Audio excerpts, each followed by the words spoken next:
Paulo Avellino, tila may paglilinaw sa tunay na relasyon ngayon nila ni Janine Gutierrez, narito at panoorin ang buong detalye. Tila may paglilinaw ang mahusay na aktor na si Paulo Avellino, kaugnay sa tunay na estado ng relasyon nila ng magaling na aktres na si Janine Gutierrez.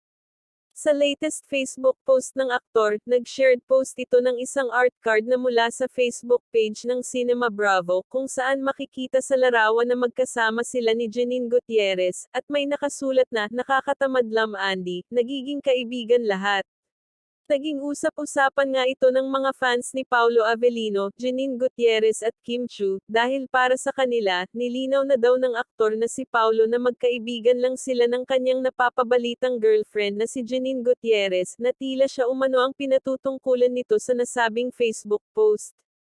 Ito naman ang tila ikinatuwa ng mga fans ni na Kim Chiu at Paulo Avellino o mas kilala sa kanilang tandem na Kim Pao, dahil ayon sa kanila mukhang mayroon na talagang namamagitan sa dalawa at mukhang gumagawa na ng paraan si Paulo para makuha ang puso ni Kim Chiu. Dahil sa mga paayudang ibinabahagi ng dalawa sa kanilang mga fans, ay iisipin ng mga ito na sila na. Tila hindi na daw para sa promotion ng kanilang mga serye ang ginagawang pagpapakilig ng dalawa, dahil tila may ibig sabihin na umano ito. Samantala, narito ang ilan sa mga naging komento at reaksyon ng mga netizens kaugnay sa naging Facebook post ni Paulo. Dami po meaning kaibigan na friend, pwede din po lovers kaibigan.